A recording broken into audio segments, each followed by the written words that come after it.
নতুন নতুন আন্তর্জাতিক গন্তব্যে ডানা মেলছে বিমান বাংলাদেশ এয়ারলাইন্স। আগামী ২৬ মার্চ কানাডার টরেন্টোতে বিমানের ফ্লাইট যাবে বলে জানিয়েছেন বেসামরিক বিমান পরিবহন ও পর্যটন মন্ত্রণালয়ের প্রতিমন্ত্রী মাহবুব আলী। প্রতিমন্ত্রী বলেন, ঢাকা থেকে সরাসরি টরেন্টোতে ফ্লাইট চালুর বিষয়ে কার্যক্রম অনেকটা চূড়ান্ত হয়েছে। শুক্রবার সকালে রাজধানীর হাতিরঝিল অ্যাম্ফি থিয়েটারে বিমান হাফ ম্যারাথন প্রতিযোগিতা ২০২২-এর পুরস্কার বিতরণ অনুষ্ঠানে বিমান প্রতিমন্ত্রী এসব কথা বলেন। বিমান প্রতিমন্ত্রী মাহবুব আলী বলেন, আমরা Dhaka two new York flight চালুর বিষয়ে অনেক দূর অগ্রসর হয়েছি। ঢাকা থেকে জাপানের নারিতাতে ফ্লাইট চালুর বিষয়ে সবকিছু চূড়ান্ত হয়েছে। শুধু করোনার কারণে কার্যক্রম থেমে আছে। পৃথিবীর অন্য আন্তর্জাতিক গন্তব্যগুলোতেও বিমান অদূর ভবিষ্যতে ডানা মেলবে। তিনি বলেন, বঙ্গবন্ধুর হাত ধরে শুরু হয়েছিল বিমান বাংলাদেশ এয়ারলাইন্স।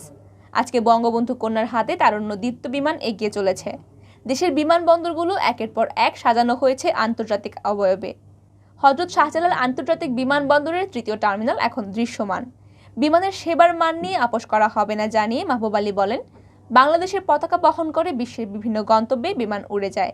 আমরা চাই সেই বিমান মাথা উঁচু করে দাঁড়াক। এজন্য সবার সহযোগিতা প্রয়োজন। সবাই বিমানে ভ্রমণ করবেন। বিমানের ভ্রমণ আনন্দদায়ক হবে। যে কোনো ধরনের অভিযোগ আমাদের জানাবেন, ব্যবস্থা নেওয়া হবে। বিমানের সেবার মান নিয়ে আমরা কোনো আপোস করব না।